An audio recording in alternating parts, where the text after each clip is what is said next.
Good morning. So glad to have you with us. I'm Christy Paul. I'm Martin Savage in for Victor Blackwell. The Department of Homeland Security now says 2,000 children were separated from their families at the Mexican border over the course of 6 weeks. The practice of splitting up immigrant families trying to enter the country is part of the Trump administration's zero tolerance policy, a policy that Attorney General Jeff Sessions defended this week using the Bible. I would cite you to the Apostle Paul and his clear and wise command in Romans 13 to obey the laws of the government because God has ordained the government for his purposes. Orderly and lawful processes are good in themselves. Not surprisingly, advocates for immigrants are speaking out against the policy. The Catholic Church and other religious leaders have also criticized the policy as immoral.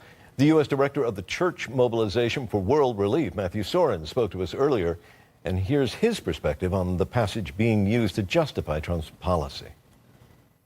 Later in Romans chapter 13, it says that, yes, God has established government. The law is good. We should respect the law. But then it tells us how government should behave. It says if you're doing what is right, the government should not be a terror to you.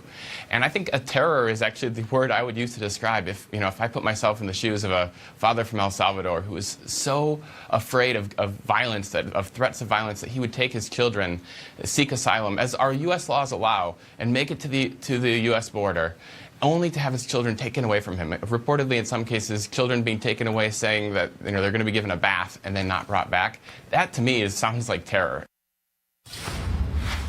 So CNN political commentator John Thomas and Democratic strategist Dave Jacobson both with us here.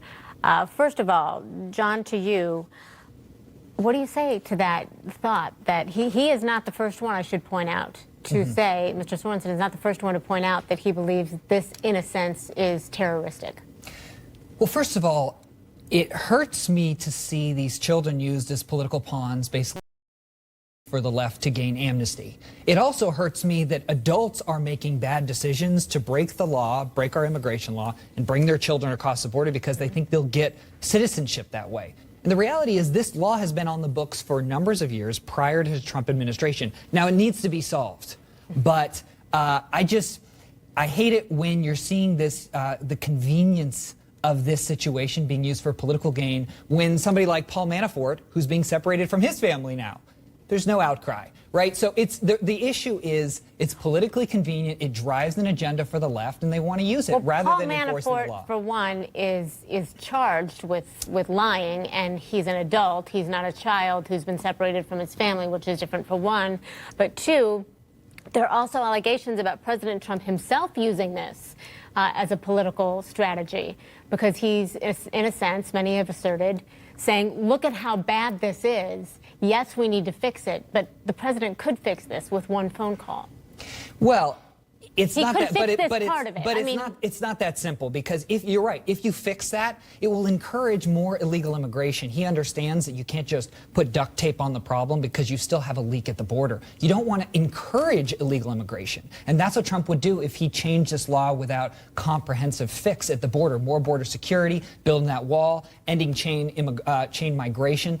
It's a much more complicated problem than just making a phone call. I don't think it equates to duct tape by allowing children to be with their families. Look, bottom line, Donald Trump increasingly looks like Hitler in Nazi Germany. These look like concentration camps. Dave, it's rewarding breaking our immigration laws. Unusual punishment, John. The fact of the matter is you've got evangelicals, the religious right, who has come out calling this immoral, and you've got a president digging his heels in, for political gain. It's disgusting. Yeah, John, I would say that I think David's right in this matter, in that it does, no matter what justification Republicans may give, it looks reprehensible to separate young children from their parents. There is no good image of this. So politically, and politics is about image, this looks very bad, and you have coming this fall some very important elections coming up. Yeah. So how do you avoid the mess that now you're in? And Republicans aren't a mess. Yeah, it's absolutely, it's a complicated mess. But it looks like the House is driving forth legislation that will strengthen border security, that may perhaps provide a pathway to citizenship for all of these dreamers and try to solve this problem.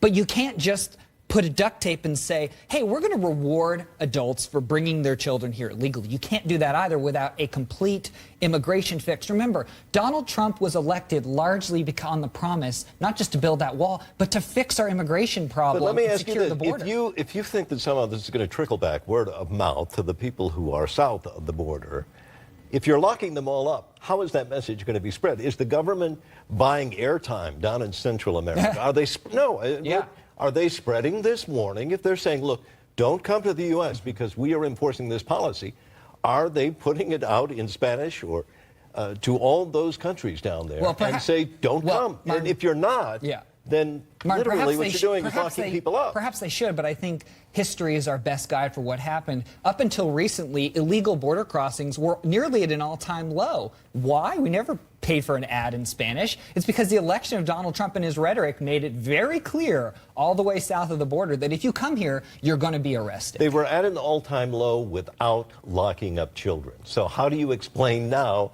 it's working better? Well, I would argue partially because the president has not gotten his border wall. He has not passed an immigration plan. So people are starting to see what envelopes they can push because they understand my friends on the left are willing to use their children as a political opportunity that perhaps if they can smuggle their children across and their children get citizenship and we have chain migration. Well, let's get Dave in. Let's not be disingenuous. Democrats have nothing to do with this. They absolutely do. No. And by the way, this is a Donald Trump policy that was put forward by Jeff Sessions, his attorney general. If Donald Trump was against separating these children, he's not someone to shy away from criticizing and skewering his attorney general. He's been dead silent on this issue. He's embracing what Jeff Sessions is doing. The fact of the matter is, he's going to have blood on his hands at the end of the day.